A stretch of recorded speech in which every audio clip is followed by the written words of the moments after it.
Ingresaron los ministros a este salón de plenos y damos paso para el inicio de la sesión ordinaria del Tribunal Constitucional de nuestro país.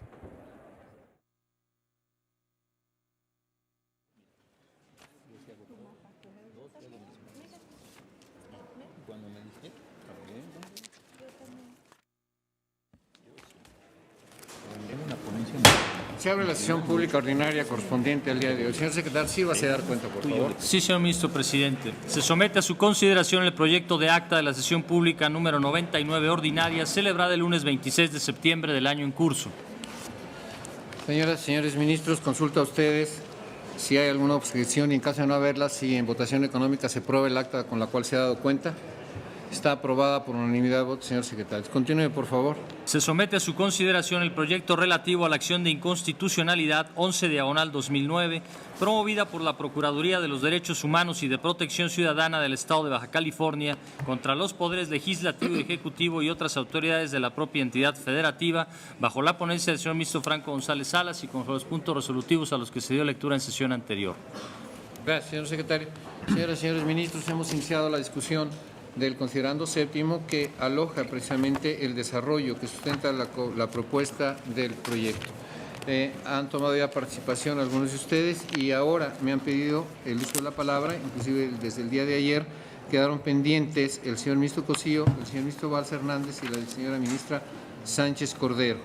En ese orden, en principio, habré de darles el uso de la palabra. Señor ministro Cosío. Muchas gracias, señor presidente. A partir de la decisión que tomamos ayer en cuanto a que no discutiríamos el proyecto de forma temática, sino en general por la relación que tienen todos los temas entre sí, yo en primer lugar quiero tomar posición respecto a la primera parte del proyecto y después quiero señalar por qué coincido en la parte resolutiva con el mismo y con algunos argumentos que me parecen importantes. En la parte que no coincido con el proyecto es en la primera, en lo que se refiere al tratamiento que se hace de la persona. Me parece que la idea que se sustenta en cuanto a que el concebido, no nacido, no es persona, es una idea, insisto, que si bien estrictamente el proyecto no llega a un desconocimiento de los derechos del producto de la concepción, sí retóricamente, sí figurativamente, y en esto sí quiero ser muy claro, porque si no mentiría yo en cuanto a lo que encuentro al proyecto, sí presenta una condición de disminución tal respecto a este sujeto, a este bien jurídico tutelado, como lo dijimos desde el asunto del Distrito Federal, que yo en esta parte sí francamente me aparto. Creo que hay una forma de construcción en la cual se hace un énfasis muy importante que el nasciturus no es persona, de ahí se da un salto, no lo digo en sentido peyorativo, simplemente un salto, un desarrollo, pues, para decir que valen más los derechos de las personas que de las que no tienen ese carácter, y finalmente se establece una condición en donde, enfrentando estas dos posiciones, pues claramente tendrían que vencer los derechos de la mujer en el desarrollo. Yo esta parte, insisto, no la compartiría. Tampoco comparto la interpretación que se hace en el proyecto en cuanto al alcance del artículo 4 de la Convención Americana y la reserva interpretativa del Estado mexicano.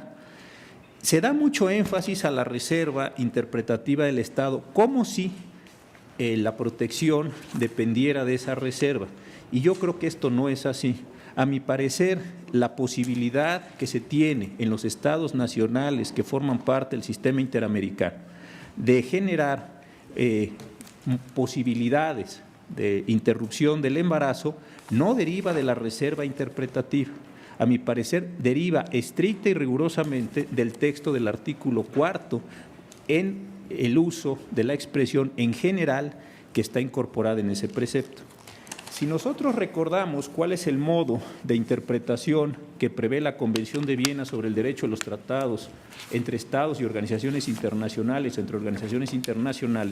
recordamos que el artículo 32 le da un peso muy importante a los trabajos preparatorios. Es decir, el propio tratado signado por el Estado mexicano dice que hay que ver los trabajos preparatorios. Y si uno ve esos trabajos preparatorios, que por cierto analizamos muy ampliamente en el caso del Distrito Federal, tenemos que la expresión en general, que insisto, forma parte del texto, no de la reserva, esto me parece muy importante insistir en ello, no solo por el asunto, sino por las cuestiones generales que se están discutiendo en este momento.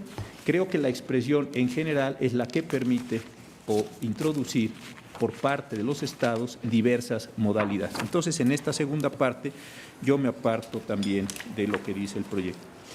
Y en tercer lugar, no es un problema del proyecto, porque el proyecto estaba elaborado antes de la reforma de junio de este año en materia de derechos humanos, pero sí creo que se tendría que hacer una argumentación, en todo caso, respecto a lo que sí dice y a lo que no dice el artículo 29 constitucional en relación al derecho a la vida, si es lo mismo suspensión que terminación, etcétera. Ahora bien, separándome yo de esta primera parte del proyecto, sí tengo una coincidencia, aunque le propondría al señor ministro ponente, si así lo estima pertinente, incorporar algunas ideas a partir de la página 63 de su proyecto, donde está planteado el tema competencial. Insisto, yo para encontrar la invalidez de la reforma al artículo 7, o mejor, del artículo 7 de la Constitución de Baja California, no requiero la primera parte del estudio, para mí de la página 63 en adelante hasta la 93, porque después vienen los efectos y ahí tendría algunas otras consideraciones que hacer, pero eso dependerá de la votación. Puedo suficientemente considerar la invalidez del artículo 7, insisto, bajo las siguientes condiciones. Cuando analizamos las acciones de inconstitucionalidad 146 y su acumulada en materia del Distrito Federal, me parece que teníamos una pregunta constitucional de suma importancia, en el sentido de si la Asamblea del Distrito Federal tenía competencias para reformar el Código Penal y la Ley de Salud del Distrito Federal en contra de una definición del embarazo establecida en un reglamento federal. Creo que este fue el tema central. Como recordamos nosotros, aceptamos por mayoría que la Asamblea sí tenía una facultad para resolver este tipo de temas y que también no tenía, y esto me parece importante, ninguna obligación para criminalizar la conducta a la que se refería la reforma. De ahí que estableciéramos el carácter constitucional de esos preceptos impugnados que acabo de mencionar. En esta acción 11/2010, yo encuentro que la pregunta que se nos está haciendo es una pregunta distinta, y es si existe la posibilidad de que el constituyente de Baja California legisle sobre o ejerza su facultad para establecer a nivel de la Constitución local una norma formulada como derecho, así como las posibles implicaciones de esta incorporación. Sí, creo que es una cuestión distinta, pero sí creo que está dada en el ámbito de la continuidad competencial a la que me he referido. La pregunta que yo me hago es la siguiente. Sin duda ninguna, existe la posibilidad de que el constituyente del Estado de Baja California establezca en su Constitución posibilidades o modalidades de desarrollo de los derechos humanos, siempre que estos sean mayores. Sin embargo, no existe la posibilidad, y aquí es donde está el problema que yo le encuentro en el artículo 7, de que este órgano constituyente local clausure en su totalidad las posibilidades o las prácticas o las realizaciones de abortos o de interrupciones del embarazo de manera absoluta, como el precepto lo está haciendo. Si nosotros leemos el artículo 7, no deja posibilidad alguna de práctica o de realización o de interrupción de estos mismos embarazos. ¿Por qué razón? Porque está dando una protección completa al nasciturus y no permite ninguna modalidad. Se podría decir en contra de este argumento que en realidad esto no es definitivo porque el Código Penal establece o podría establecer, que esto es una cuestión puramente contingente para estos elementos, la posibilidad de establecer algún tipo de supuestos mediante los cuales fuera posible la interrupción del embarazo. Pero esto yo no lo veo así. Desde el momento en que tiene la Constitución, y digo una obviedad, una jerarquía superior al Código Penal, es obvio que el legislador local no puede legislar en contra de su Código Penal. Frente a este argumento también se podría decir que no hay una clausura, un sellamiento, déjenme usar esta expresión, en cuanto a las determinaciones que recoge la Constitución del Estado. Sin embargo, si analizamos qué es lo que el constituyente del propio Estado quiso decir en términos de la reforma constitucional, me parece que el constituyente claramente entendió, y ahora voy a leer un fragmento de estos elementos, que no era posible que el legislador local desarrollara ninguna modalidad de interrupción del embarazo a partir de la reforma constitucional. En la parte que me interesa señalar de un voto que se dio en el proceso legislativo frente al dictamen por una mayoría abrumadora, me pareció peculiar, y lo digo con el mayor respeto, que haciendo una mayoría se tuviera que formular un voto contra el dictamen. Se dijo lo siguiente en el párrafo tercero: debe puntualizarse en este momento que la redacción del artículo constitucional cuya reforma se plantea no debe dejarse supeditada a una ley secundaria, al caso al Código Penal para el Estado, pues esto atentaría en contra del principio de supremacía constitucional, de aceptarse que en el caso de establecer la garantía del respeto al derecho a la vida desde el momento de la concepción hasta la muerte natural no inducida, una ley secundaria pudiera trastocar el sentido de la misma Constitución. En el párrafo 10º se dice, se insiste, el aborto como una forma de privación de la vida es un delito previsto en la ley, no existe más que la falta de penalidad, de ahí que deba, al reconocerse nuestra Carta Magna, fundamental, estatal, el derecho a la vida. No debe establecerse excepción alguna, puesto que podría generar una contradicción de la norma misma, ya que no haya excepciones al respetar la vida de los demás, proponiéndose en este momento la eliminación de la última parte de la reforma que nos ocupa en la parte en la que marca las referidas excepciones. Entonces, el ejercicio que debiera hacerse en estos casos es, si tenemos un bien jurídicamente tutelado como es el nasciturus y existe en el artículo constitucional un derecho para elegir el libre espaciamiento de los hijos, este es el juicio y esta es la posibilidad que el legislador local debiera permitir y nosotros entrar a analizar en qué casos se viola ese bien jurídicamente tutelado, que es el nasciturus, en qué casos se está respetando el derecho a elegir el libre espaciamiento de los hijos por parte de los hombres y de las mujeres, porque no es un asunto exclusivo de las mujeres, en caso de matrimonio, ahí hay una cuestión importante, y desde el momento en el que el legislador le da esta protección absoluta al producto de la concepción, déjenme ponerlo en estos términos, cancela cualquier posibilidad de diálogo entre estos dos derechos y evita cualquier ejercicio de ponderación. Aquí es donde yo encuentro el defecto y, por ende, la inconstitucional de este artículo 7. Sé que en el estado de San Luis Potosí, cuando veamos el siguiente asunto que también lista el ministro Franco, allí sí hay algunas modalidades en la propia Constitución. En consecuencia, ahí tendremos que entrar a analizar, al menos desde mi punto de vista, o al menos yo así lo haré, si esas modalidades establecidas en la Constitución son o no son correctas, son o no son adecuadas, se da o no se da una adecuada ponderación.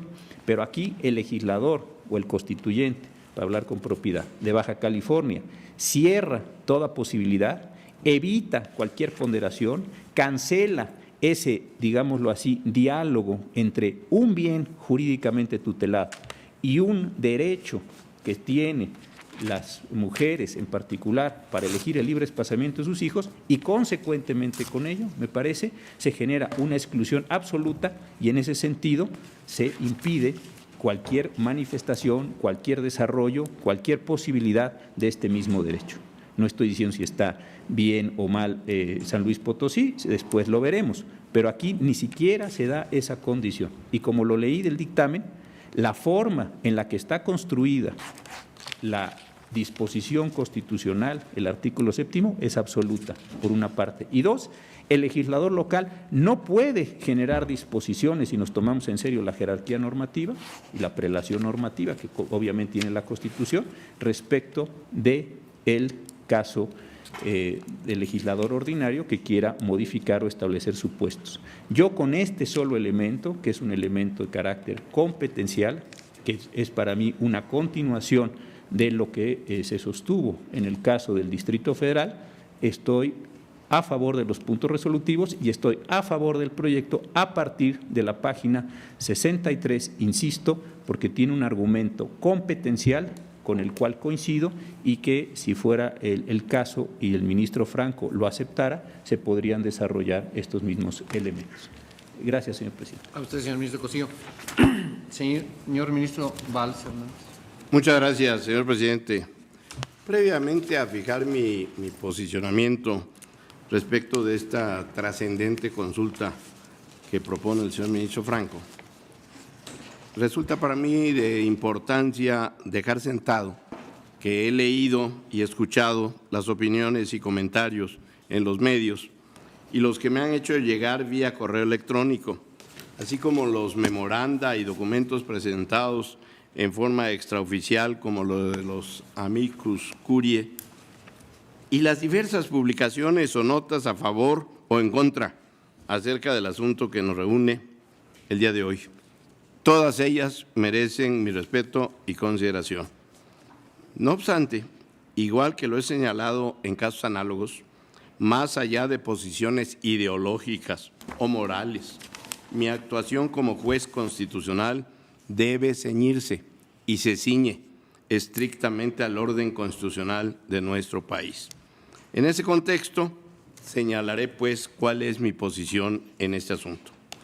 Se impugna, como ya todos sabemos, la reforma al artículo 7º, párrafo 1 de la Constitución Política de Baja California, que dice: el Estado de Baja California acata plenamente y asegura a todos sus habitantes las garantías individuales y sociales consagradas en la Constitución Política de los Estados Unidos Mexicanos, así como los demás derechos que otorga esta Constitución. De igual manera, esta norma fundamental tutela el derecho a la vida, al sustentar que desde el momento en que un individuo es concebido, entra bajo la protección de la ley y se le reputa como nacido para todos los efectos legales correspondientes hasta su muerte natural o no inducida.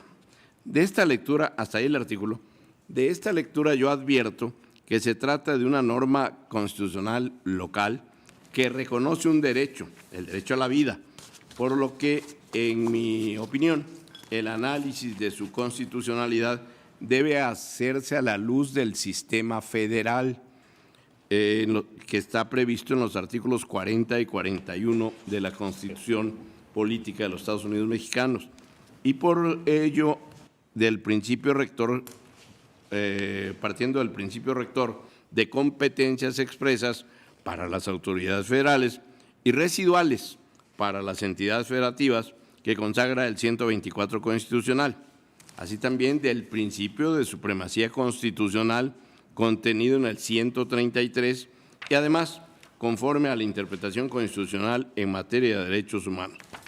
Así pues, en un sistema federal como el nuestro, dentro del cual los estados son autónomos para darse su régimen interior, los derechos humanos pueden incorporarse o reconocerse no solo en la Constitución Federal, sino también en las de las entidades federativas, partiendo de que la Constitución Federal solo establece un número de derechos y libertades mínimos, por lo que pueden ampliarse o reconocerse nuevos derechos por parte del legislador federal o del estatal. Competencia estatal que ha sido reconocida por esta Corte al resolver diversos asuntos, entre ellos los relativos a la justicia constitucional local, por ejemplo, que en gran medida descansa en las garantías procesales de protección de los derechos humanos reconocidos a nivel estatal. De esta manera, en las constituciones de las entidades federativas se ha optado, por un lado, por incorporar un catálogo de derechos humanos que contiene el mismo de la norma federal, de la norma fundamental federal, ya sea a través de una cláusula general en ese sentido o de la reproducción de dichos derechos, los cuales, además, conforme a la muy reciente reforma al artículo 1 constitucional, también comprenden a los derechos humanos reconocidos en los tratados internacionales ratificados por nuestro país. Asimismo, y sobre todo en los últimos años, las entidades federativas han ampliado, algunos de los derechos humanos reconocidos en el orden federal o bien han incorporado nuevos derechos. En ejercicio de esta competencia, el órgano reformador de la Constitución de Baja California estableció que dicha norma fundamental tutela el derecho a la vida de un individuo y desde qué momento inicia dicha protección, es decir, reconoce este derecho humano en el ámbito local y determina un momento específico, preciso, a partir del cual inicia su protección. Esta previsión debe necesariamente verse a la luz de nuestro sistema federal y conforme a la teoría de los derechos humanos, por lo que, en mi opinión, el problema esencial del proyecto del señor ministro Franco, y lo digo con todo respeto, es que en ningún momento define, en realidad, cuáles son los límites de la facultad estatal de la entidad federativa, pues, para reconocer, ampliar o crear nuevos derechos, para posteriormente verificar si en el caso esos límites se han respetado o se han sobrepasado. A este respecto, estimo que la facultad de las entidades federativas para reconocer o ampliar derechos humanos sí tiene límites, pues en primer lugar, conforme a los artículos 40 y 41 a que ya aludí, los estados deben estar al pacto federal. Y en segundo lugar, por mandato de la última reforma al primero constitucional, las autoridades estatales están obligadas a respetar y proteger los derechos humanos reconocidos en la Constitución Federal y en los tratados internacionales de derechos humanos ratificados por México. Así pues, si bien es cierto que, como ya lo señalé, las constituciones de los estados pueden ampliar y o reconocer derechos humanos, dado que la Constitución Federal solo reconoce principios o derechos mínimos básicos, también es cierto que ello deberá hacerse conforme a la Constitución Federal y siempre en un sentido positivo, esto es, con la finalidad de expandir la esfera de los derechos y libertades individuales y, por consiguiente, de limitar en mayor medida la acción de los poderes públicos. En ese contexto, las constituciones locales no pueden, sobre pretexto de tutelar particularmente un derecho, restringir y menos aún anular los demás derechos previstos a nivel federal, ni tampoco retroceder en el reconocimiento progresivo de dichos derechos, pues existen esferas de libertades que la acción pública no puede rebasar. De hacerlo así, estaríamos frente a una inconstitucionalidad material de la norma constitucional de Baja California al no respetar el contenido esencial de la Constitución Federal. Ahora, siguiendo este parámetro de constitucionalidad, yo no puedo compartir el desarrollo del proyecto, puesto que no llega a definir realmente por qué la norma general impugnada excede de las facultades que tienen las legislaturas estatales en un sistema federal, además que contiene ponderaciones y de ahí conclusiones que no comparto. Efectivamente, aun cuando el proyecto señala que el artículo impugnado no es compatible con la Constitución Federal porque reconoce el derecho a la vida desde la concepción y porque confiere personalidad jurídica al no nacido, lo cierto es que, en primer lugar, no establece el proyecto si ello constituye uno de los límites del legislador estatal en materia de reconocimiento de derechos humanos a nivel local y, además, pierde de vista que la Constitución Federal no regula, quién tiene o no personalidad jurídica, aspecto diverso a quienes son titulares de derechos. Por tanto, un primer cuestionamiento que hago al proyecto será si otorgar personalidad jurídica cuando se trata de un aspecto que aquella no regula se traduce per se en una vulneración a la Constitución Federal, pues es innegable que ello podría llevar a afirmar que al no regularlo compete al legislador secundario hacerlo, mas no que vulnera la Constitución Federal. O más bien, más preciso, no es compatible, porque precisamente el orden nacional deja al legislador secundario regular ese aspecto, más bien para efectos civiles y bajo la condición de que el producto nazca vivo y sea viable. Más aún, la interpretación del proyecto en el sentido de que la norma combatida se traduce en la creación de un grupo de sujetos distintos que no contempla la Constitución, tratando de explicar el proyecto qué es un embrión o un feto, como si fuese una especie desconocida, me parece respetuosamente muy desafortunado, porque en primer lugar, como ya señalé, lo que hace la norma es disponer cuándo inicia la protección a la vida de un individuo en el ámbito local, el artículo 7, se trata pues del mismo individuo, solo que en todo caso lo que hace es decir que lo protege desde la concepción. Y en segundo lugar, como ya señaló este Tribunal Pleno, al resolver la acción de inconstitucionalidad 146/2007 y su acumulada 147, no compete a la Corte establecer cuándo inicia o no la vida, cuando ni siquiera la ciencia médica hasta la fecha se ha puesto de acuerdo en ello. Asimismo, bajo las premisas de que la norma impugnada contiene un derecho absoluto y le reconoce personalidad al no nacido, el proyecto concluye que esto produce o genera una colisión con los derechos de las mujeres y más aún conlleva una serie de medidas como la prohibición absoluta del aborto y la tipificación de un delito especial de homicidio. Además, la prohibición de métodos anticonceptivos como el DIU o la píldora al día siguiente, así como la prohibición de las prácticas de reproducción asistida. Y de ahí el proyecto examina la razonabilidad y la proporcionalidad de estas restricciones.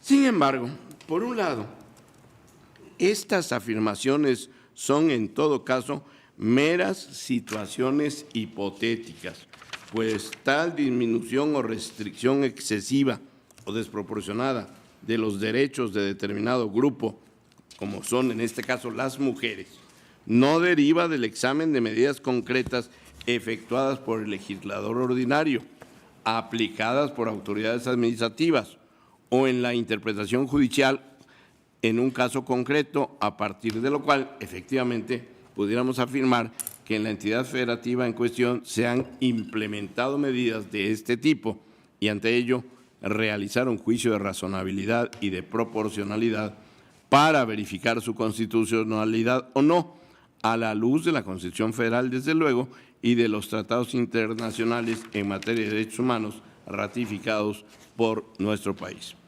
Me parece que realizar un examen de ponderación por parte de un tribunal constitucional como como el que realiza el proyecto del señor ministro Franco, conlleva un alto riesgo, como es generar absolutos respecto de uno u otro derecho, principio o bien reconocidos o protegidos, como le sucede al proyecto al terminar diciendo a priori que en los supuestos que podrían acontecer, según lo dice la consulta, se actualiza una colisión con los derechos reproductivos de las mujeres, concluyendo que estos últimos son de un peso mayor frente al valor del no nacido y por ende que siempre y en todos los casos son de mayor protección, con lo que termina el proyecto por caer en lo que el mismo proyecto le imputa a la norma general impugnada. Esto es, en afirmaciones absolutas, sin contar con un real y concreto referente normativo secundario. Además, es un hecho que jamás se podrían abarcar todas las hipótesis de restricción o colisión que pudieran generarse en el ejercicio de un derecho. No es tarea de este Tribunal Constitucional resolver o decidir casos hipotéticos. Esto es sin un verdadero contraste entre el orden constitucional y el actuar real y concreto a través de medidas legislativas, administrativas o de decisiones judiciales de las autoridades de Baja California, y cuyo examen de constitucionalidad dependerá en cada caso de los términos exactos en que se realicen tales actuaciones, como precisamente se hizo al resolver la citada acción de inconstitucionalidad 146/2007 y su acumulada con motivo de una previsión legal aprobada en el Distrito Federal respecto de la tipificación del aborto. Por tanto, yo me manifiesto en contra de la forma en que se desarrolla el examen de constitucionalidad de la norma que analizamos y, por ende, las referidas afirmaciones y juicios de ponderación que se hacen, pues como lo dije al inicio de esta intervención, lo que debemos verificar es si la norma constitucional, tal cual está redactada, la norma constitucional local, vulnera la Constitución Federal partiendo de los límites que en materia de derechos humanos tiene el legislador local en un sistema federal.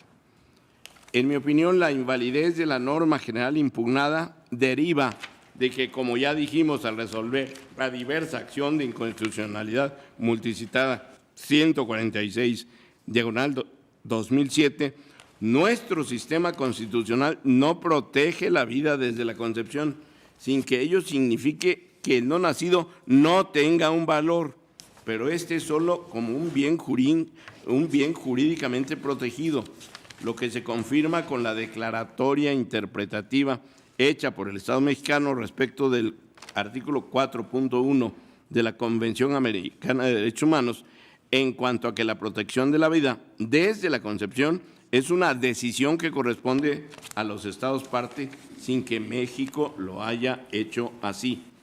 Además, quiero que quede claro que aun cuando nuestro orden constitucional reconociera el derecho a la vida desde la concepción, no puede soslayarse que como todo derecho, el derecho a la vida no es absoluto. Debe armonizarse con los demás derechos y libertades, así como que defender el derecho a la vida no vincula o implica forzosamente medidas penales, como tampoco que el respeto y protección de otros derechos y libertades se traduzca en estar en contra del derecho a la vida. Como se dejó sentado en la acción de inconstitucionalidad 146, no puede aceptarse el argumento de que el derecho a la vida goce de preeminencia frente a cualquier otro derecho, pues además de que en modo alguno se conceptualiza de esa manera en nuestro sistema constitucional nacional, es innegable que, como lo dijimos en dicho precedente, considerarlo así, abro comillas, destruiría la naturaleza relacional de los derechos fundamentales, así como su fundamento democrático. Los derechos fundamentales se establecen para limitar el ejercicio de los derechos de la mayoría sobre la minoría, no para expresar un último valor fundamental del Estado, el cual devenga intangible jurídicamente. Hasta ahí la cita. Concluyendo esta sentencia respecto del derecho a la vida, que como ha dicho este Tribunal Constitucional en reiteradas ocasiones, los derechos no son absolutos, así como que el reconocimiento del derecho a la vida de cualquier forma es como un derecho relativo y por ende tendría que ser un derecho armonizable con otro conjunto de derechos. Asimismo, como también dijimos entonces, compete al legislador penal decidir dentro de un hipotético catálogo de conductas a penalizar cuáles deben o no ser tipificadas, atendiendo a la dinámica de cada sociedad y siempre y cuando respete las limitaciones de contenido establecidas por ciertos derechos fundamentales, función que en modo alguno puede pretender sustituir el constituyente local. No es admisible que en un Estado democrático se pretenda, desde la constitución política de una entidad federativa, como se advierte del procedimiento de reforma constitucional que dio origen al artículo que se impugna, principalmente de la exposición de motivos, no es posible guiar o conceñir estas decisiones o de cualquier otra materia que se vincule, como la salud, por ejemplo, que en todo caso corresponden al legislador ordinario y deben tomarse vía el debate democrático, pues ello rompe con el Estado constitucional y democrático que es el Estado mexicano. Es relevante tener presente que conforme al artículo 1 de la Constitución Federal, muy recientemente reformado, dice a la letra: en los Estados Unidos mexicanos todas las personas gozarán de los derechos humanos reconocidos en esta Constitución y en los tratados internacionales de los que el Estado mexicano sea parte, así como de las garantías para su protección. Hasta ahí la cita, así como que, vuelvo a citar, todas las autoridades en el ámbito de sus competencias tienen la obligación de promover, respetar, proteger y garantizar los derechos humanos de conformidad con los principios de universalidad, interdependencia, indivisibilidad y progresividad. En consecuencia, termina la cita, el Estado debe prevenir, investigar, sancionar y reparar las violaciones a los derechos humanos en los términos que establezca la ley. Termina la cita.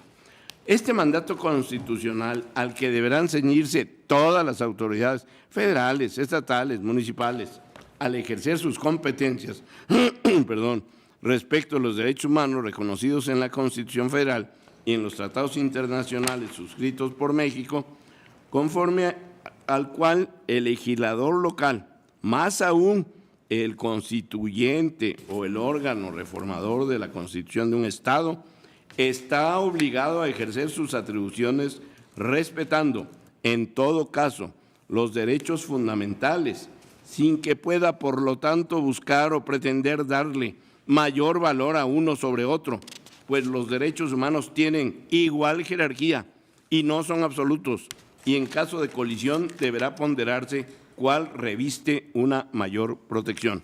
En este contexto, como manifesté al analizar el Código Penal para el Distrito Federal en cuanto a la tipificación del aborto, de acuerdo con nuestra Constitución y con los diversos tratados en derechos humanos suscritos por nuestro país, es obligación del Estado respetar y garantizar el ejercicio de los derechos de las mujeres de decidir, esto es, de respetar su libertad de decidir tener hijos, cuántos y cuándo, o de no tenerlos, así como de asegurar el acceso al aborto en condiciones seguras y sujetas a métodos de planificación familiar, garantizar la seguridad y atención de las mujeres embarazadas, incluso en fecha posterior al parto, así como de adoptar medidas positivas para su garantía. Siguiendo estas premisas, señoras ministras, señores ministros, el derecho a la vida encuentra sus límites o modulaciones en los demás derechos y libertades, como serían los derechos reproductivos, el derecho a morir con dignidad, la legítima defensa, la pena de muerte, etcétera, sin que al constituyente de un Estado le esté permitido, so pretexto de tutelarlo, establecer su protección desde la concepción y conferir personalidad jurídica al no nacido, pues ello no es compatible con el contenido esencial de los derechos y libertades que reconoce el orden constitucional mexicano, ni se corresponde con el sistema constitucional de nuestro país, por lo que definitivamente en la entidad y en el artículo que nos ocupa se ha excedido su competencia. Por todo lo antes expuesto, con una disculpa por lo amplio de la exposición, mi voto será a favor de la invalidez de la norma, pero en contra de las consideraciones del proyecto. Muchas gracias, señor presidente. A usted, señor ministro Valls. Señora ministra Olga Sánchez Cordero. Gracias, señor ministro presidente. Señora ministra, señores ministros, en principio quisiera yo hacer un reconocimiento al señor ministro Fernando Franco González Salas y también a su equipo de trabajo por el esfuerzo realizado en la elaboración de este proyecto, de estos proyectos que están siendo sometidos a la consideración de este Tribunal Pleno. A efecto de presentar mi posición sobre lo hasta ahora discutido, considero necesario recapitular brevemente lo que me parece debe entenderse, señor ministro Franco, como un hilo conductor que pudiera vincular el proyecto, inclusive con la propuesta del señor ministro Aguilar, para después intentar o matizar algunas posiciones y complementarlas de forma que resulten más sólidas sus conclusiones. También quisiera yo decir que básicamente estoy de acuerdo con las intervenciones del señor ministro Cosío y con algunas consideraciones que ha manifestado el señor ministro Valls. Considero que el ministro Franco, y me quiero hacer cargo de estas dos intervenciones, primero por el proyecto y después por la intervención del señor ministro Luis María Aguilar, que fueron el día de ayer y que me estoy haciendo cargo de ambas el día de hoy, considero que estas dos posiciones son complementarias y en su lógica acertadas. El ministro Franco, en su proyecto, sostiene con fundamento en el artículo 1 constitucional la necesidad de que el régimen de protección constitucional de los derechos humanos sea unitario y garantice que el respeto a los derechos fundamentales considerados en la Constitución Federal beneficie a todos por igual, con independencia de la entidad federativa en que nos encontremos. Por su parte, el señor ministro Aguilar nos recuerda que el diseño fundamental de nuestro sistema constitucional es un federalismo en el que las constituciones estatales deben sujetarse a la Constitución Federal. Así entonces, el marco constitucional en materia de atribuciones y el sistema federal que rige a la expedición de las constituciones estatales, y a este tema me quiero referir, a efecto de analizar lo anterior, estimo necesario dejar establecido en primer término cuál es entonces el marco que la Constitución Federal reserva a las entidades federativas en cuanto a su régimen interior, en específico respecto de la atribución de expedir su propia Constitución y las características de éste en el sistema jurídico estatal, para posteriormente, derivado de las conclusiones a las que se arribe de lo anterior, debe analizarse si los estados de la Federación pueden incluir en sus constituciones normas en materia de derechos humanos, en cuyo caso también deberá destacarse la forma y los términos en que las entidades federativas podrán realizarlo. Las entidades federativas, a fin de hacer efectiva su libertad y su soberanía que expresamente les concede la Constitución Federal, tienen que expedir un ordenamiento en el cual descansen los postulados necesarios de su régimen interior.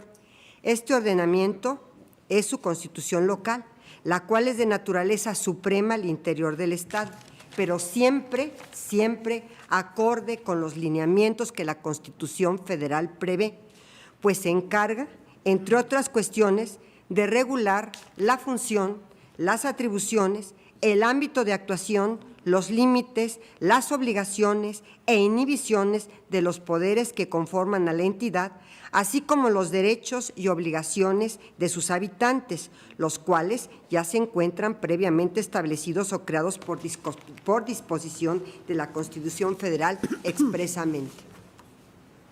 Aquí conviene hacer un apunte.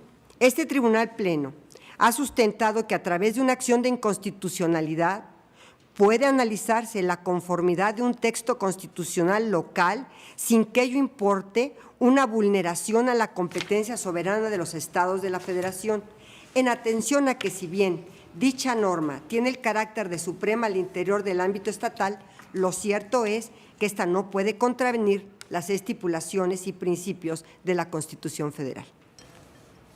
Voy a partir ahora del análisis acerca de estas atribuciones estatales para establecer en su Constitución normas sobre derechos humanos a la luz del sistema federal.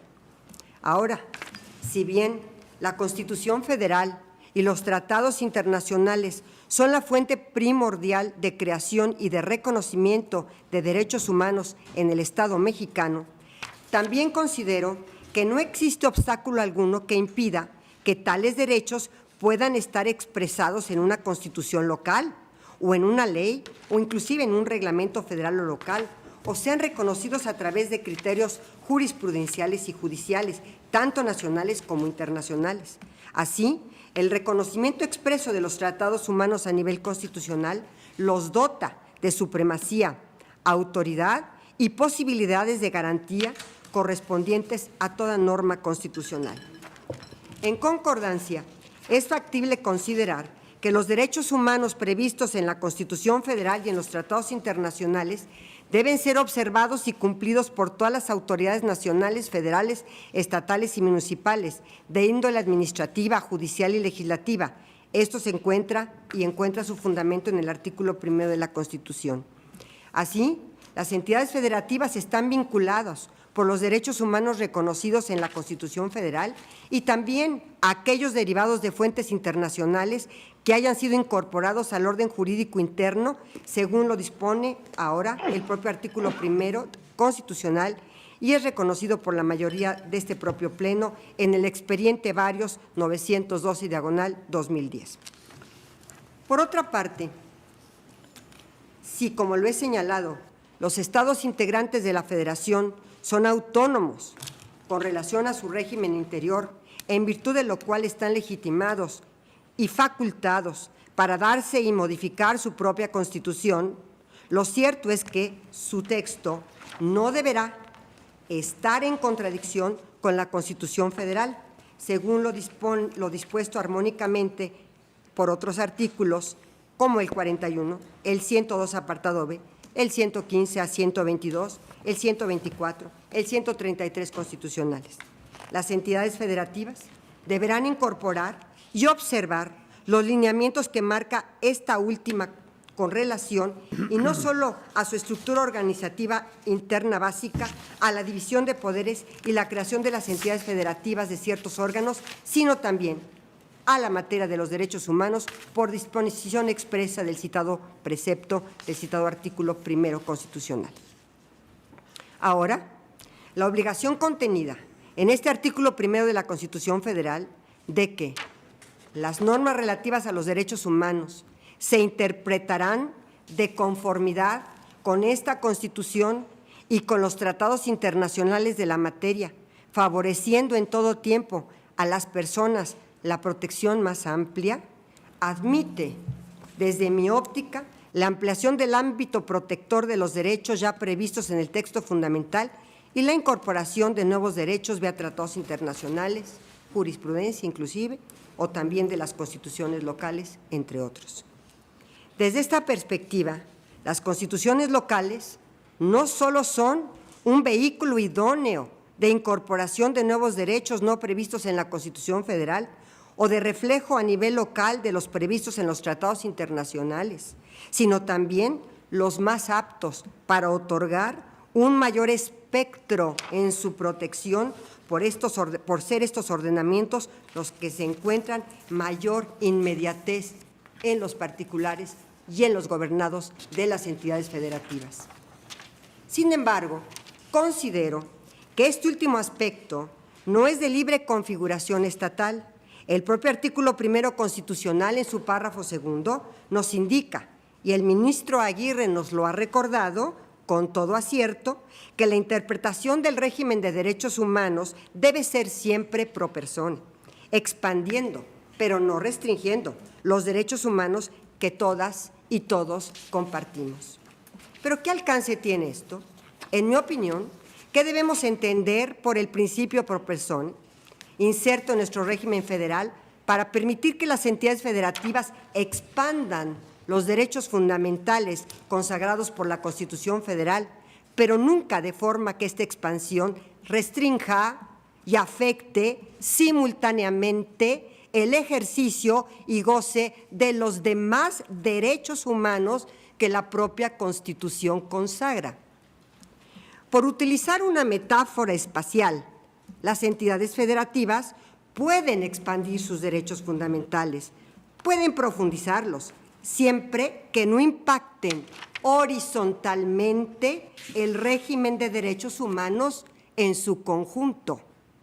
Esto es, las entidades federativas pueden expandir un derecho a nivel estatal verticalmente dentro de los confines propios del derecho que se expande, siempre que no afecte horizontalmente el goce o ejercicio de otro derecho fundamental reconocido a nivel de la Constitución General de la República y de los tratados internacionales. Esto es, la expansión no puede ser horizontal de forma o de tal forma que restrinja los demás derechos fundamentales. Lo anterior es así, por virtud de la supremacía de la Constitución Federal, establecida en el artículo 133 y de la necesaria unidad del régimen de protección de derechos humanos que, conforme al artículo 1 constitucional, debe protegernos por igual a todas y a todos a lo largo y ancho del territorio nacional. ¿Qué implicaciones entonces tienen estas consideraciones para el caso que nos ocupa? Creo que la pregunta que debemos hacernos en este pleno es si la definición del derecho a la vida que adopta o que es adoptada por el constituyente local de Baja California, que a primera vista y en apariencia parecería netamente expansiva de derechos, afecta o restringe derechos fundamentales humanos reconocidos por la Constitución Federal. El proyecto sostiene que tal es el caso, por las meras consecuencias normativas de la propia reforma, y propone que contrastemos directamente los derechos humanos establecidos en la Constitución Federal con el texto constitucional reformado hoy y sujeto a escrutinio por este Tribunal Constitucional. Considero que, sin necesidad de desplegar en abstracto las eventuales consecuencias normativas que las reformas impugnadas han de tener, debemos analizar las consecuencias que tiene la reforma por su mera promulgación. Para ello es necesario tomar en consideración que el orden jurídico no solo reconoce o establece derechos fundamentales, sino que también establece las condiciones para su operatividad. El derecho es lenguaje, sí. Es el lenguaje principal, condición de operación del mismo sistema jurídico. Es la estructura que hace posible la estructura del derecho.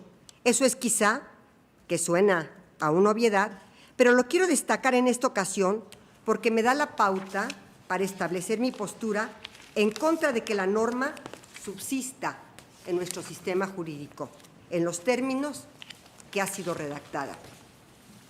Somos responsables socialmente por los conceptos que construimos en el sistema jurídico, pues la razón o la moral impuestas producen violencia. Lo digo porque, al construir las condiciones de operatividad que hacen posible el funcionamiento del sistema jurídico a través del establecimiento de conceptos, a través del lenguaje, vamos generando diferencias que, en principio, pudieran aparecer como adecuadas, pero que pueden redundar a la postre en la exclusión de muchas otras si no se realizan adecuadamente. La operatividad del régimen de derechos fundamentales, por su parte, debe ser entendida en dos vertientes. Por un lado, en lo que respecta a las autoridades y por el otro en lo tocante al titular de los derechos humanos. En lo que respecta a las autoridades, la operatividad de una norma se identifica básicamente con sus posibilidades de aplicación. En lo que respecta a los gobernados, la operatividad de una norma, específicamente de una norma que establece un derecho fundamental, se refiere a las condiciones para su ejercicio o para su goce. Si un cambio normativo afecta las condiciones de ejercicio de un derecho de forma que inhibe su goce, entonces debemos considerar que vulnera a este derecho. Ahora bien, la aplicación del régimen normativo referente a los derechos humanos por parte de la autoridad está estrechamente vinculada a las condiciones del ejercicio y goce de los derechos por parte de los gobernados.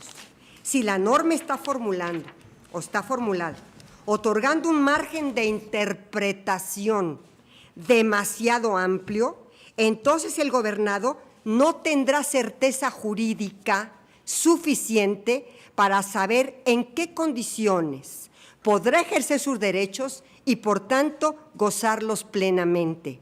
En otras palabras, a mayor discrecionalidad de la autoridad, menor certeza jurídica de los gobernados. Si los gobernados no tienen certeza sobre cómo y cuándo pueden ejercer sus derechos fundamentales sin incurrir en una infracción al orden normativo, entonces el ciudadano estará en una situación de vulnerabilidad tal al ejercer un derecho, exponiéndose a la arbitrariedad de las autoridades. La falta de certeza jurídica genera así en el gobernado un efecto inhibitorio. El ciudadano, al no saber cuándo y cómo puede ejercer sus derechos sin incurrir en una falta o inclusive en un ilícito, naturalmente se inclinará a evitar el ejercicio de ese derecho por no incurrir en la aplicación arbitraria por parte de la autoridad. Si el efecto inhibitorio es suficiente, entonces el derecho fundamental se torna nugatorio, pues su goce, lejos de ser garantizado por el orden jurídico, es amenazado por la falta de certeza. En este caso, en el caso que analizamos, el orden jurídico, al generar incertidumbre, inhibe el ejercicio de otros derechos, por lo que no es necesario que medie un acto de aplicación por parte de la autoridad para estimar que se actualiza la vulneración de un derecho. Permítanme, y ofrezco disculpas de antemano por lo largo de mi exposición, pero ilustrar el punto más concretamente.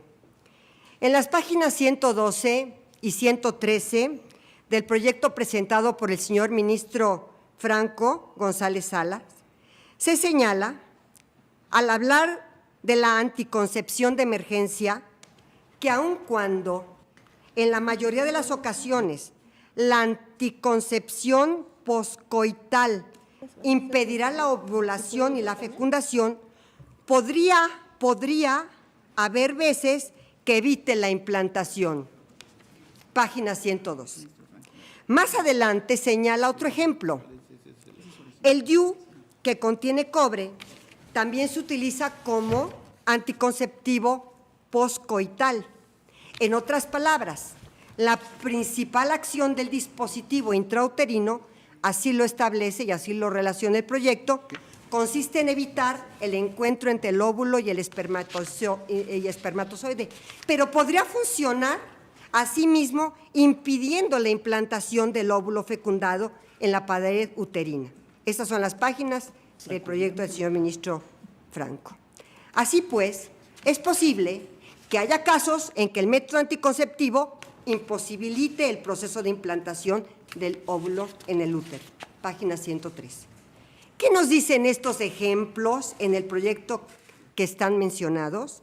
Nos habla de la profunda incertidumbre en que a raíz de la reforma hoy impugnada se encuentran las personas, pero en particular las mujeres en Baja California que recurren a estos métodos anticonceptivos, porque habrá ocasiones en que el DIU y la anticoncepción de emergencia inhiban la fecundación y habrá otras en que sean inhibitorias de implantación y, en consecuencia, nos dice el proyecto, pueden llegar a considerarse que privan de la vida a otro. El problema en los hechos, y no hay forma en que sepamos si el DIU y los anticonceptivos de emergencia van a operar obstaculizando la fecundación o obstaculizando la implantación. Así pues, una mujer que decide ponerse un DIU o utilizar anticoncepción de emergencia no sabrá en qué casos se está ejerciendo un derecho al utilizar un método anticonceptivo y en qué otros se estará cometiendo un delito privando de la vida a otra persona, a otro. En estas condiciones y en estas circunstancias, la actitud sensata de cualquier mujer será sustraerse de la posible arbitrariedad de la autoridad que la sancione como homicida y evitar ejercer plenamente su derecho a la libertad reproductiva mediante el uso del DIU. La incertidumbre deriva de la existencia en sí misma de la norma, no de su aplicación, y por ello inhibe el ejercicio de un derecho sin necesidad de que la autoridad aplique la norma. A esto me refiero con el efecto inhibitorio de una norma incierta. Cuando la norma incierta inhibe el ejercicio de un derecho, hace nugatorio su goce y lo cancela. A mayor abundamiento, cuando es evidente la intención del constituyente estatal en cuanto a proteger la vida desde el momento mismo de la concepción. En mi particular punto de vista, realizar una interpretación conforme no da solución a la amplitud que se desprende del contenido del precepto impugnado. Este alto tribunal ha sostenido y ha aplicado en diversas ocasiones la llamada interpretación conforme a la Constitución General de la República, que ahora, a partir de la reforma en materia de derechos humanos, también se extiende esta forma interpretativa a los tratados internacionales, en aras de que, en caso de que la norma secundaria sea oscura y admita dos o más entendimientos posibles, se opte por aquella de la que derive un resultado acorde.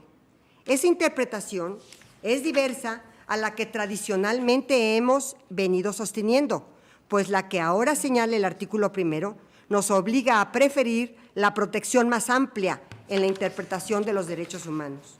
No obstante, estimo que el precepto de la Constitución de Baja California que ahora analizamos es de tal amplitud y su impacto es de tal dimensión en el sistema de derechos humanos que hace inviable esta forma interpretativa, pues ello implicaría forzar la interpretación de manera excesiva para poder encajar armónicamente todo el conjunto de derechos. Como lo he señalado anteriormente, el derecho a la vida es el presupuesto básico para el ejercicio de todos los derechos, de todos los demás derechos. Precisamente por ello, se tendrían que dotar de contenido a la formulación que plantea el Estado de Baja California con todo el resto de los derechos fundamentales, no solo los contenidos en la Constitución General de la República, sino también respecto a los tratados internacionales suscritos por el Estado mexicano, lo cual, de constituirse, sería un ejercicio interpretativo de tal amplitud que precisamente por ello haría nugatorio el ejercicio del método de interpretación conforme. El proyecto, acertadamente, se ocupa de algunos derechos inherentes a la mujer. Sin embargo, he de precisar que el artículo séptimo de la Constitución del Estado de Baja California no únicamente se vincula con tales derechos inherentes a la mujer y de su salud reproductiva, sino que, para dotarlo de contenido, este alto tribunal se vería en la necesidad de confrontarlo con diversos derechos reconocidos, no solo para las mujeres, sino en general para todos, con el que además estaríamos actuando como legisladores positivos, sobreponiéndonos al constituyente estatal. Y quiero referirme concretamente, porque así lo establece el artículo 7 de la Constitución Estatal de Baja California, a lo siguiente. Estamos analizando el precepto. De igual manera, esta norma fundamental tutela el derecho a la vida, al sustentar que desde el momento en que un individuo es concebido, entra bajo la protección de la ley y se le reputa como nacido para todos los efectos legales correspondientes, ojo, hasta su muerte natural o no inducida. Y me pregunto, una persona con muerte cerebral, y como la Ley General de Salud lo contempla, después del dictamen de 2 médicos y con una declaración de voluntad anticipada de esta persona en el sentido que es su voluntad que lo desconecten y donar sus órganos, ¿en dónde cabría este derecho para esta persona con muerte cerebral de realizar lo que estableció en su declaración de voluntad anticipada? Por lo que no es solamente los derechos reproductivos y de salud de la mujer los que no se están protegiendo, sino los derechos de muchos otros y de muchos gobernados.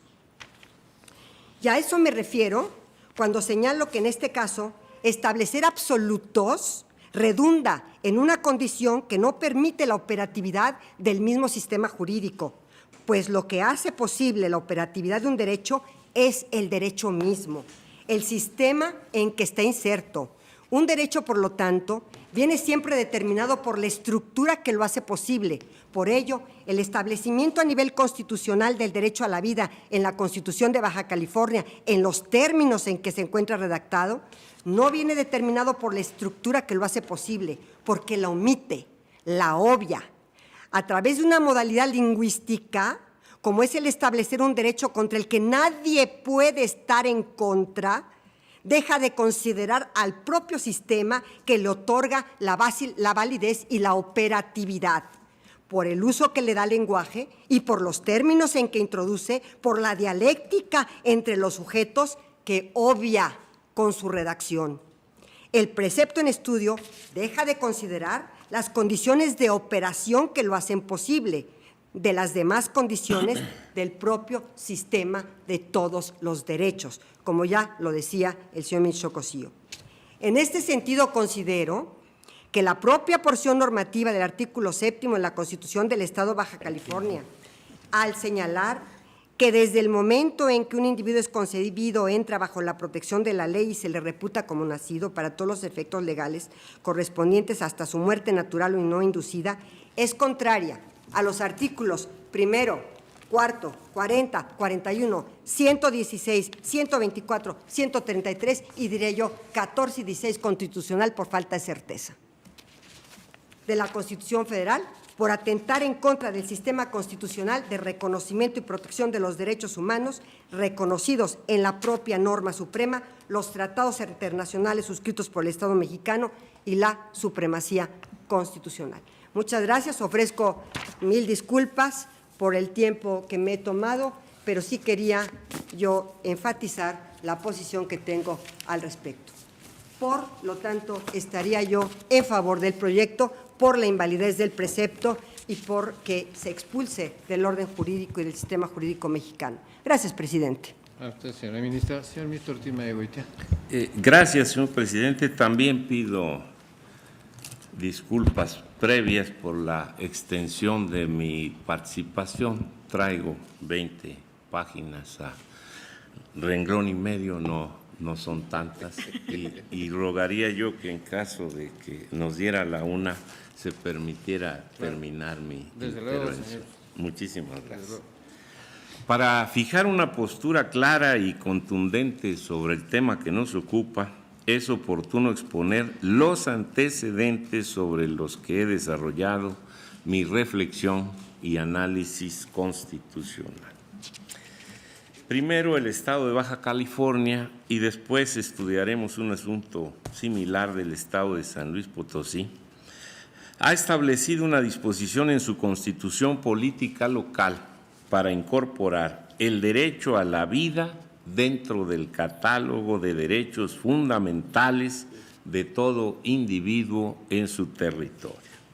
Segundo, la Constitución de Baja California, cito literalmente, tutela el derecho a la vida al sustentar que desde el momento en que un individuo es concebido, entra bajo la protección de la ley y se reputa como nacido para todos los efectos legales correspondientes hasta su muerte natural o no inducida.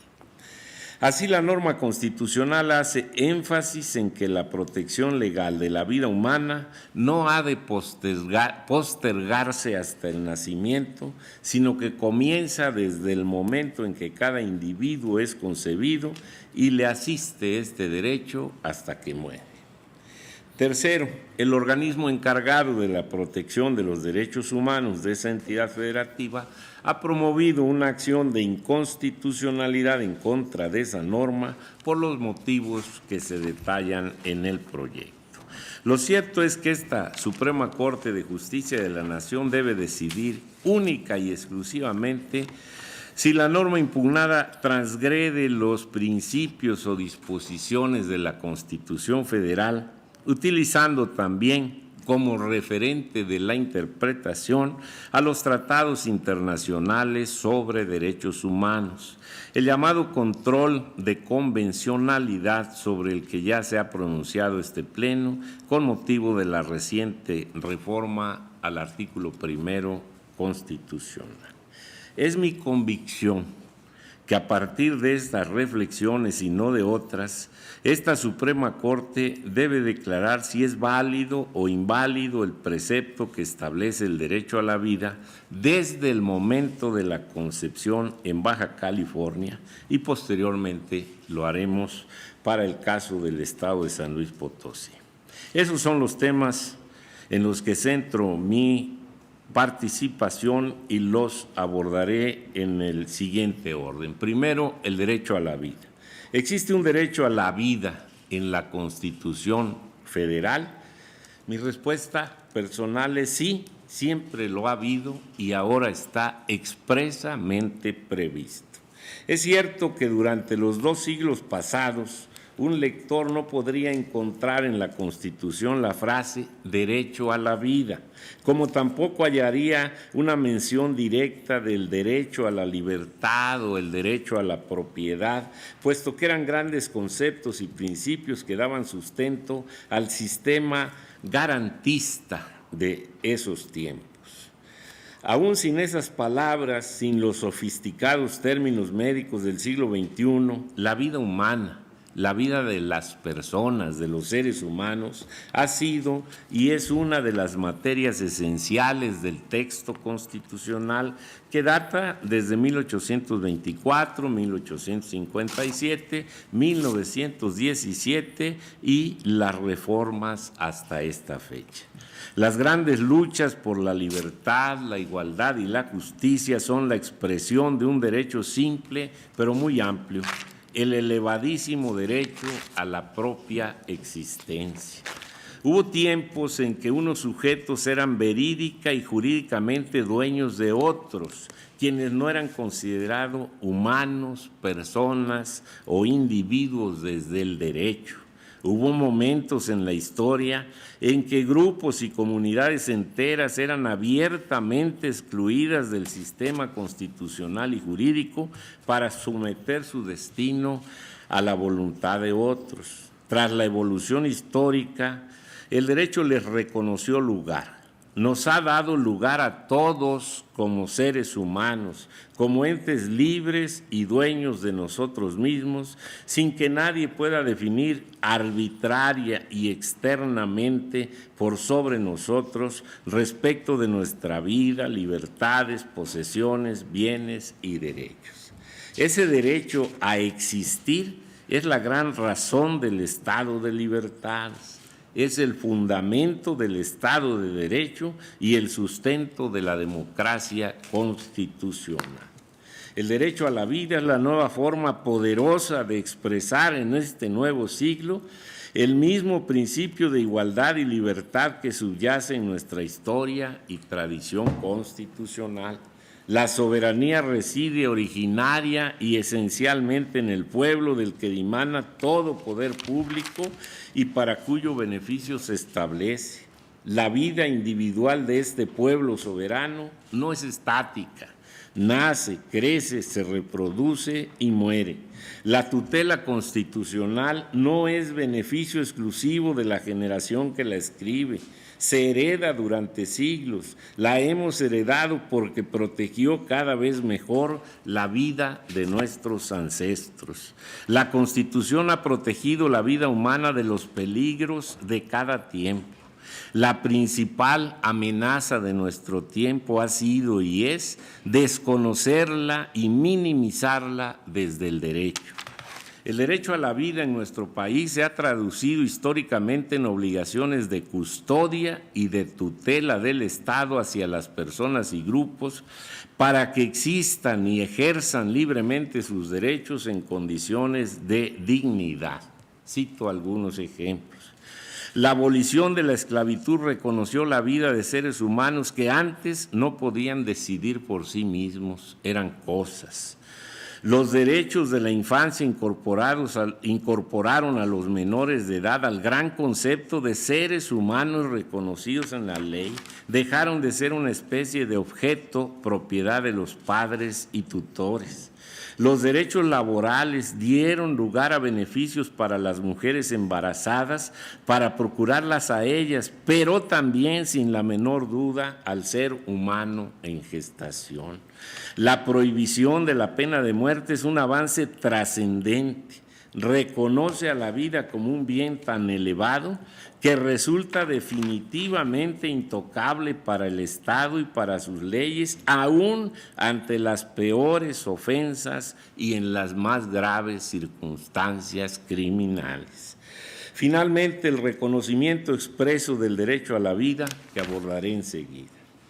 Estoy cierto que la Constitución establece y ha establecido el derecho a la vida y que la reconoce como un flujo entre generaciones y no solo como un atributo de los individuos ya nacidos. ¿Dónde se encuentra la tutela a la vida en la Constitución Federal? El esquema constitucional de los 2 siglos pasados no se construyó desde los derechos humanos, sino a partir del concepto de garantías individuales que representaban los límites del poder público frente a la población y sus derechos. Bajo tal esquema, el medio que utilizaba nuestra Constitución para tutelar los más preciados bienes jurídicos era mediante prohibiciones a los poderes y órdenes al gobierno. Por ejemplo, cuando se redactaron los proyectos de las constituciones liberales del siglo XIX, en concreto en 1856, no se propusieron textos que dijeran todo individuo tiene derecho a la libertad, a la propiedad y a la vida, sino que se debatieron fórmulas que establecían límites, prohibiciones y salvaguardas para garantizar que nadie fuera privado arbitrariamente de esos bienes. El artículo 29 de la Constitución de 1857 establecía la suspensión de garantías, pero con excepción de las que aseguran la vida del hombre. Es decir, que desde entonces la vida humana era objeto directo de las garantías constitucionales. En la misma metodología imperó en el Constituyente de 1917, aunque no dedicó un capítulo a los derechos fundamentales, sí estableció uno para definir las garantías individuales que los protegen. En el segundo párrafo del artículo 14, desde su formulación original, se incluyó una clara previsión que cito enseguida. Dice el artículo 14, nadie podrá ser privado de la vida, de la libertad o de sus propiedades, posesiones o derechos, sino mediante juicio seguido ante los tribunales previamente establecidos. Además, ese artículo 14 constitucional ha tenido una sola reforma, la de 2005, que consistió en suprimir la referencia a la vida. Curiosamente, al desaparecer esa palabra, se amplió la protección a la vida, porque se eliminó toda posibilidad de que el Estado prive de ella a cualquier persona a través de la pena de muerte. Como complemento y consecuencia, se reformó también el artículo 22 constitucional para abolir la pena de muerte de manera expresa y contundente.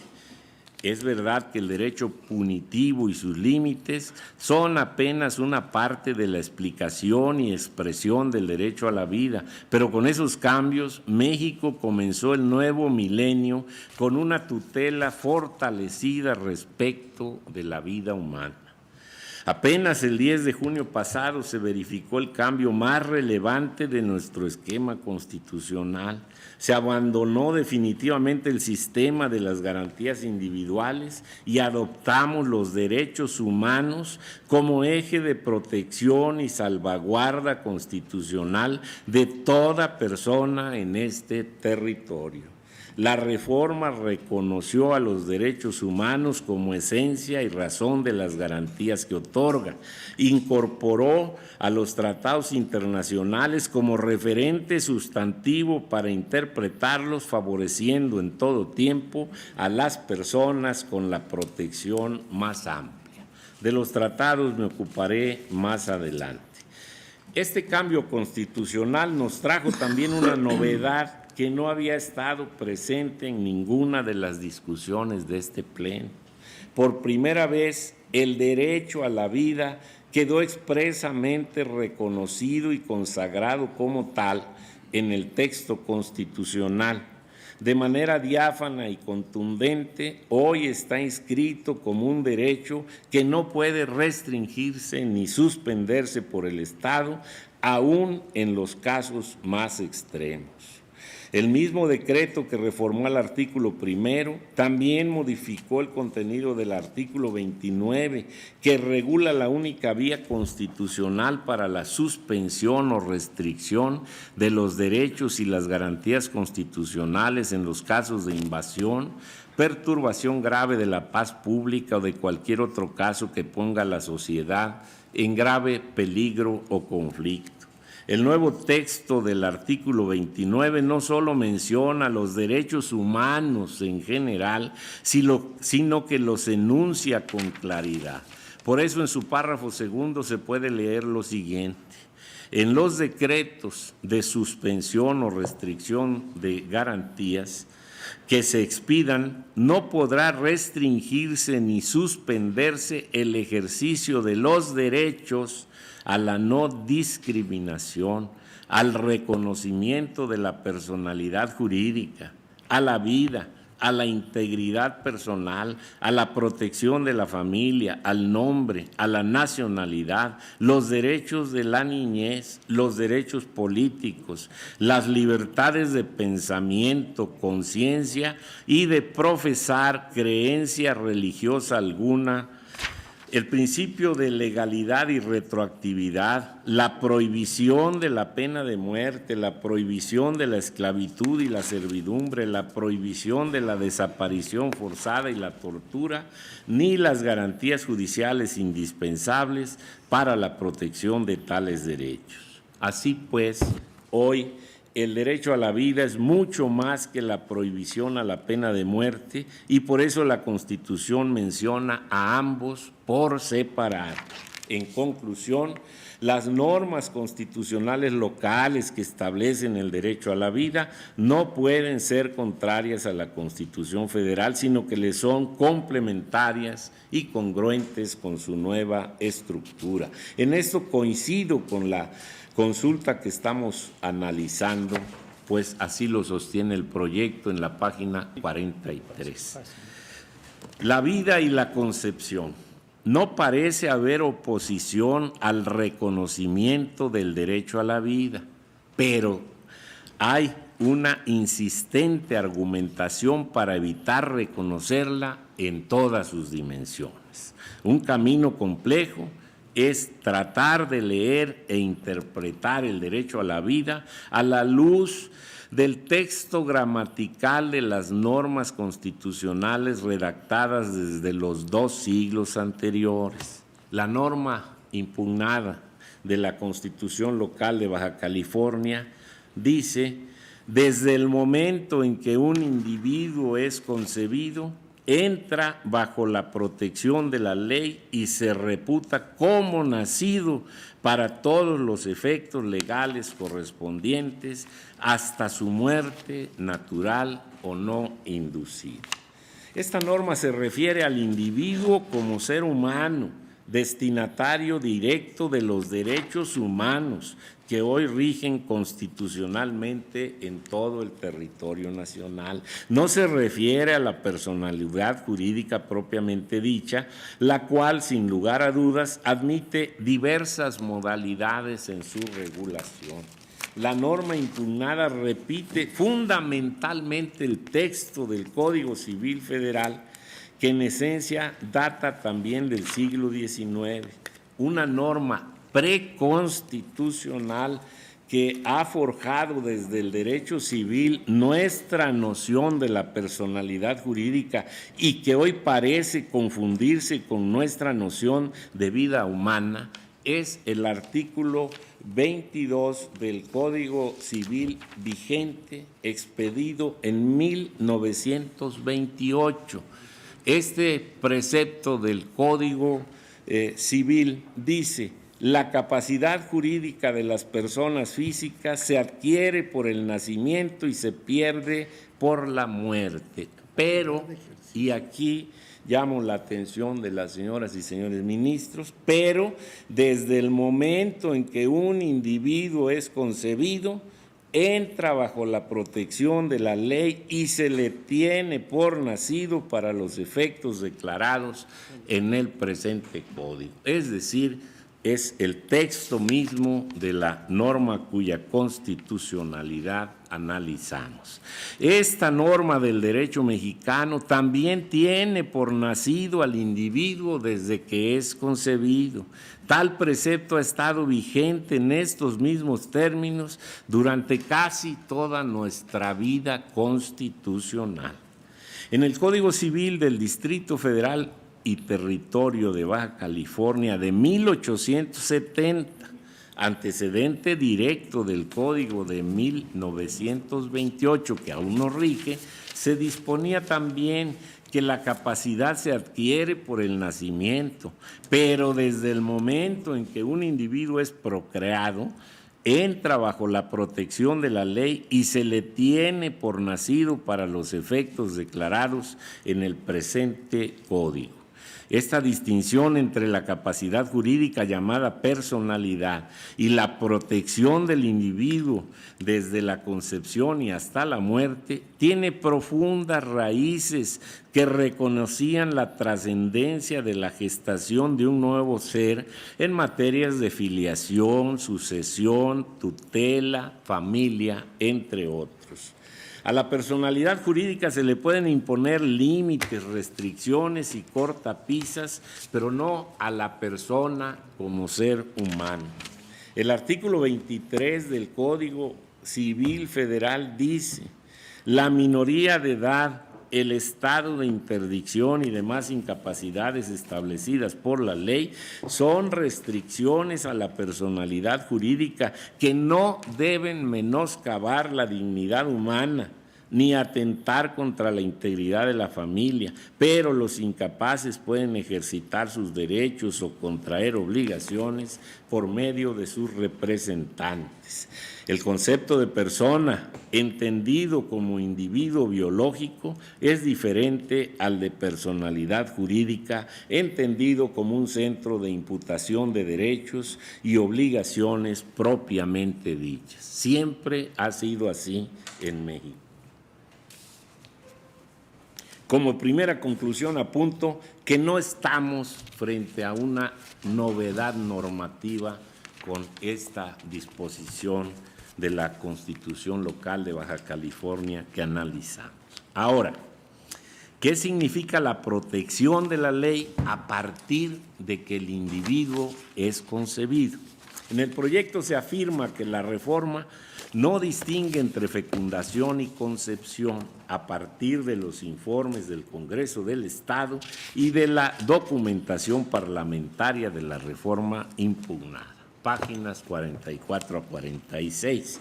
Sin embargo, del texto resultante no se advierte tal sinonimia. El vocablo utilizado es el de concepción, que es el mismo que se usa en las normas antes citadas y en la Convención Americana sobre Derechos Humanos de 1969.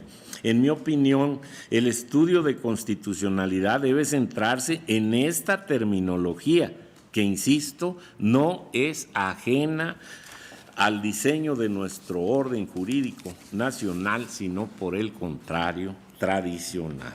Aunque ese término gramatical provoca reflexiones inmediatas, es importante hacer un deslinde conceptual previo. No estamos analizando una norma que proteja la concepción de un nuevo ser frente a otros seres. Estamos ante una disposición que busca fortalecer el derecho humano a la vida, que parece responder a los principios de universalidad, interdependencia, indivisibilidad y progresividad desde mi punto de vista. Debemos evitar un falso debate. No es un derecho establecido en favor del nasciturus, sino de todo individuo. No son dos sujetos diferentes, no son dos subespecies, sino la misma entidad en momentos diferentes. Alguna vez se debatió con pasión si el origen del hombre era divino o si era válida la teoría de la evolución de Darwin. Hoy se debate nuevamente el origen de la vida y se discute si el ser humano desciende del cigoto o si éste le es humanamente ajeno. El proyecto propone que no basta que el embrión pertenezca a la especie del Homo sapiens para calificar como persona, individuo, en sentido normativo, sino que hace falta que se cumplan desde el punto de vista conceptual y normativo otras condiciones, como sentir, razonar, recordar, entre otras cosas. Hace un momento la señora ministra Sáenz Cordero hablaba de una persona privada del conocimiento en estado de coma que tiene todas estas mismas características. Hay ausencia de sentido, de razón, de recuerdo, de conocimiento. En mi opinión, el principio de no discriminación consiste justamente en eliminar condiciones que deba cumplir un ser humano para calificar como persona. No todo embrión, como lo llama el proyecto, llegará necesariamente a nacer y aún naciendo no necesariamente tendrá plenitud y longevidad. Pero hasta este momento de nuestro desarrollo tecnológico, lo que sigue siendo cierto es que toda persona comenzó su vida propia e individual con la concepción. No hay un solo ser humano que no haya sido concebido y que desde entonces inicie su ciclo biológico de crecimiento y hacia la muerte, que es la contracara de la vida propia. Muere el embrión sin que muera la madre, evidencia de una vida independiente a la que la ley mexicana le ha reconocido derecho de protección desde el siglo XIX mediante la ficción de tener por nacido para todo efecto legal al individuo concebido. Así es desde nuestros albores jurídicos como nación. Así, no puedo compartir la propuesta del proyecto que afirma que la Constitución Política de los Estados Mexicanos no establece que los no nacidos sean personas, individuos o sujetos jurídicos o normativos y solo los reconoce como bienes jurídicos protegidos por más que califiquen como pertenecientes a la especie humana. Pareciera que aparte del calificativo de bien jurídico a la persona en gestación, se le identificara como un mal jurídico del que es necesario prescindir porque esto produce una colisión de derechos. Los no nacidos, como les llama el proyecto, no son sujetos diferentes y no reconocidos por la Constitución, tampoco son bienes. Nuestro orden jurídico se refiere a ellos incluso con la palabra hijos. El destino natural de un concebido es llegar a nacer. Ese es el que merece la protección legal para generar condiciones que le signifiquen mejoría en su gestación en lugar de perjuicios, aunque tenga tutores y padres, no tiene dueños. Hay derechos humanos y derechos para embriones. El proyecto considera que la reforma le da un estatus jurídico de persona a un embrión que cuenta con protección legal, pero no goza de la calidad de titularidad de derechos humanos. Concluye que es indebida la equiparación, resta y afecta los derechos de las personas nacidas, quienes sí son humanos, muy en particular de las mujeres. ¿Existe una competencia entre seres nacidos y no nacidos? No por regla general ni necesariamente. Aun si la existiera, ¿Sería esto motivo de inconstitucionalidad? ¿Se debe elegir a priori o se debe ponderar según el mérito de cada caso cuando aparecen conflictos y zonas de contacto entre derechos fundamentales de diversas personas?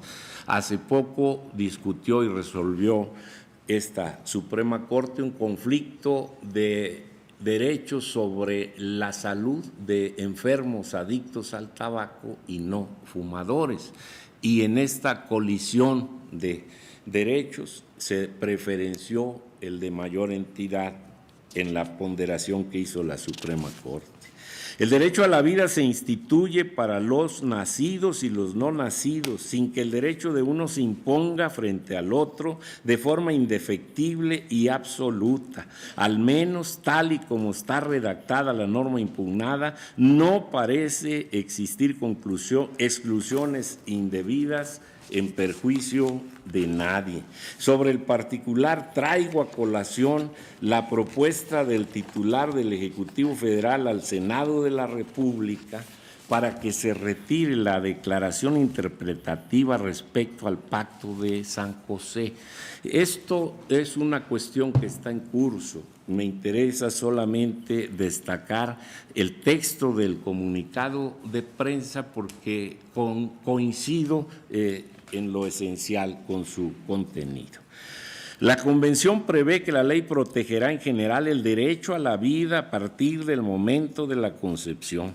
La declaración interpretativa formulada por México al depositar el instrumento de adhesión el 24 de marzo de 1981 fue en el sentido de que dicha disposición no constituye obligación de legislar para proteger la vida desde la concepción, dejando claro que los estados conservan el derecho de prever excepciones en su legislación, como es el caso de excluyentes de responsabilidad en casos de aborto. México ha asumido plenamente el reconocimiento de los derechos humanos contemplados en tratados internacionales como la Convención Americana de Derechos Humanos y el Pacto Internacional de Derechos Civiles y Políticos, y entre ellos el derecho a la protección de la vida, que es un bien jurídicamente tutelado por nuestra legislación tanto federal como local. Al retirar la declaración interpretativa, México refrenda un compromiso con el derecho a la vida como bien jurídicamente tutelado por el derecho mexicano. El retiro de la declaración interpretativa no implicaría obligaciones adicionales a las que adoptó nuestro país al suscribir el Pacto de San José, ni tendría como consecuencia la modificación de las restricciones que actualmente establece la legislación penal mexicana en materia de delitos contra la vida y en particular la regulación en materia de aborto, toda vez que, por ejemplo, la expresión en general permite que la legislación civil y penal ordinaria pueda preservar en concepto de agravantes, atenuantes o excluyentes de responsabilidad respecto de los tipos penales con los que se tutela el derecho a la vida, con pleno respeto a la soberanía de los estados de la Federación expresada en sus constituciones, leyes y disposiciones de congresos locales. Ese es el texto del comunicado. Convengo puntualmente con esta conclusión. Desde 1870 está vigente una norma que protege la vida desde el momento de la concepción y ha estado vigente en paralelo con las normas que sancionan el aborto y con las que determinan las excluyentes de incriminación y las excusas absolutorias. No se trata de un derecho absoluto, sino un derecho susceptible de ponderación frente a otros que se le opongan. La vida humana desde la concepción y los derechos de la mujer. El proyecto propone declarar fundado un concepto de invalidez que básicamente señala que reputar como nacido al individuo concebido y en consecuencia declarar su protección ante la ley atenta contra la dignidad y los derechos de la mujer. La norma impugnada alcanza a hombres y mujeres en su protección prenatal. Desde luego, toda persona tiene derecho de decidir el número y espaciamiento de sus hijos. La mujer, quien lleva la vida en su seno, también tiene derechos y tutela especial en cuanto a la maternidad, pero nada de esto se ve mermado o afectado en forma directa, necesaria e inminente por la sola emisión de la norma impugnada. La protección legal del individuo desde la concepción no significa por sí misma un atentado contra el libre ejercicio de la sexualidad y las capacidades reproductivas. El derecho a la vida, según se lee en la norma impugnada, asiste a madre e hijo no nato, a diferencia de lo que se relata en el proyecto, pues existe una prevalencia o superioridad en el derecho a la vida del concebido frente a los demás derechos de cualquier otra persona. Nada en la norma sostiene esta afirmación del proyecto. De hecho, la vida de la madre y la vida del hijo en su vientre pueden entrar en conflicto. Puede comprometerse la supervivencia de ambos en situaciones médicas. La ley de Baja California, como las de otras entidades, otorgan preferencia a la madre cuando sea necesario provocar un aborto para salvar la vida de ella. Ningún derecho es absoluto respecto de los otros, siempre están en conjugación constante. Hay situaciones límite que demandan intervenciones, caso por caso, supuesto tras supuesto, que no pueden ser previstas desde una sola norma. Para solucionar esos posibles dilemas está el resto del orden jurídico estatal y nacional. El derecho a la vida no es absoluto respecto de otros derechos. El derecho a decidir el número y momento de los hijos tampoco es una prerrogativa absoluta. ¿Puede ejercerse esa decisión en cualquier momento? ¿Es posible decidir una y otra vez e incluso cambiar de opinión a lo largo de la misma gestación? Hace unos días leí un relato probablemente ficticio de una dama que embarazada llega ante su médico y le pide que la auxilie a abortar porque por su situación económica y circunstancias personales no le es posible mantener a 2 hijos, uno que tiene 3 años y el que está por nacer. Y el médico le contesta: muy bien, señora, ¿qué le parece si eliminamos al de 3 años? Ese le cuesta más caro y deje que nazca el que está por llegar. No sé qué haya decidido porque eso no lo relata la historia. Nada hay más denigrante en la previsión que protege la vida desde la... Nada hay de denigrante en la previsión que protege la vida desde la concepción, en tanto existan derechos de libre ejercicio de la sexualidad, servicios de control natal y salud reproductiva, información accesible, así como las excluyentes de responsabilidad en el aborto, como en los casos de violación, de inseminación no consentida o de aborto terapéutico, tal como están previstos y vigentes en Baja California. Es decir, que el propio ordenamiento jurídico debe hallar los mecanismos que solucionen los casos límites en que 2 o más derechos fundamentales puedan entrar en aparente competencia. En otras palabras, la posible confrontación de derechos de 2 o más personas no es razón para declarar la inconstitucionalidad de la norma que consagra alguno de estos derechos humanos. Efectos de la norma impugnada. El proyecto expone disertaciones hipotéticas de lo que podría derivarse de la norma impugnada. Si un individuo se reputa como tal desde la concepción, dice el proyecto, el tipo penal del aborto sería derogado y sustituido por el domicilio, pues al abortar se estaría privando de la vida a una persona. La experiencia histórica de México revela la coexistencia de una norma que protege la vida desde la concepción en el Código Civil y del tipo de aborto. Es cuestión de terminología y no de mayor trascendencia. Sin embargo, los tipos penales modulan diversas situaciones que, aun siendo similares, tienen rasgos característicos que las distinguen jurídicamente.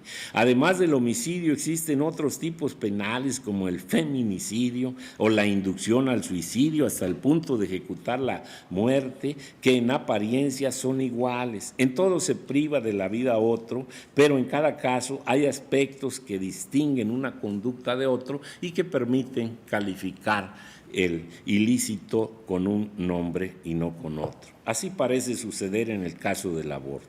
Con esto quiero decir que aun cuando sea posible imaginar consecuencias hipotéticas, no existe evidencia directa de que la norma impugnada por sí misma esté causando una contradicción con los principios de la Constitución Federal por su sola promulgación. Cualquier ley, reforma o derogación y cualquier acto de aplicación normativa en Baja California podrán ser objeto de control constitucional en su propio mérito, en su momento y bajo los procedimientos pertinentes. La norma impugnada y su impacto descendente.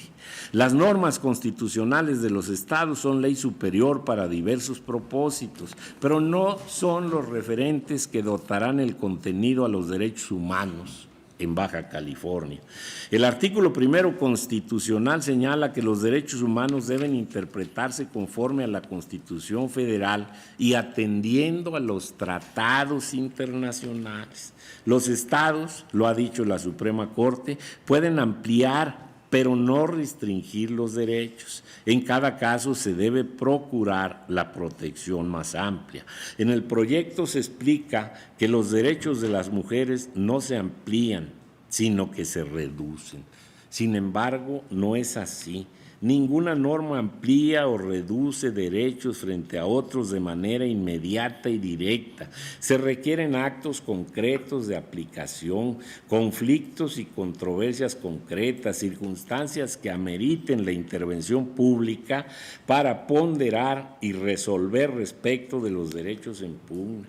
Este Pleno ha resuelto ya que los jueces locales también participan en el control difuso de la defensa y salvaguarda de los derechos humanos. Hemos dicho que los tratados internacionales serán fuente de interpretación para todos los casos.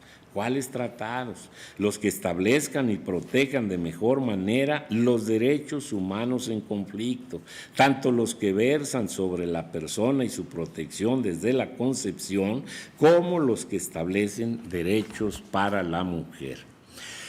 No hay ningún menoscabo a los derechos de la mujer en Baja California porque todos sus derechos en torno a maternidad y en particular sobre el delito de aborto permanecen exactamente igual que estaban antes de esta reforma. La norma impugnada y los anticonceptivos. El proyecto expone con claridad que la regulación de los servicios de salud reproductiva y los medios de información y control natal están a cargo de las autoridades federales. Sin embargo, concluye que la norma impugnada puede dar lugar a que se excluya indebidamente de esos servicios a las mujeres de Baja California. Pero de la norma impugnada no se deriva tal conclusión. Aunque es una posibilidad fáctica, no se trata de una consecuencia previsible a partir del texto del artículo cuestionado. De llegar a darse esos casos, existen medios para prevenir y corregir los acontecimientos que deberán ser usados en su momento. El derecho a la vida y los tratados internacionales. Termino mi participación con una reflexión holística del sistema de derechos humanos que estamos comenzando a construir en México desde este año 2011. El artículo 1 constitucional señala que todas las personas gozarán de los derechos humanos reconocidos en esta Constitución y en los tratados internacionales en los que el Estado mexicano sea parte. Coincido con el proyecto en interpretación constitucional de la voz persona que se usa indistintamente también como individuo, ser humano y hombre en diversos aspectos. Las normas relativas a derechos humanos se interpretarán de conformidad con esta Constitución y con los tratados internacionales de la materia, favoreciendo en todo tiempo a las personas la protección más amplia. Además, todas las autoridades en el ámbito de sus competencias tienen la obligación de promover, respetar, proteger y garantizar los derechos humanos de conformidad con los principios de universalidad, interdependencia, indivisibilidad y progresividad.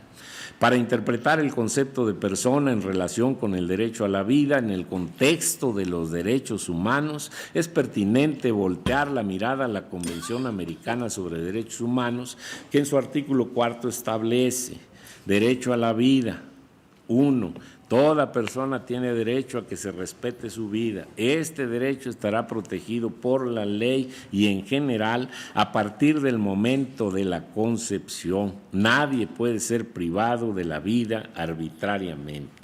Bajo esta primera lectura, la norma impugnada se apega al referente que, como puede verse, no es absoluto ni excluyente de otros derechos, pero es contundente respecto de la protección desde la concepción para que nadie pierda la vida arbitrariamente, ni siquiera antes de nacer.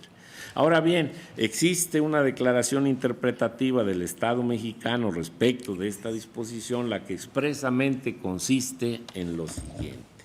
Con respecto al párrafo primero del artículo 4, considera que la expresión en general usada en el citado párrafo no constituye obligación de adoptar o mantener en vigor legislación que proteja la vida a partir del momento de la concepción, ya que esta materia pertenece al dominio reservado de los estados. Esa declaración interpretativa significaba que la protección del individuo y de la vida a partir de la concepción no se asume como obligación, sino como facultad.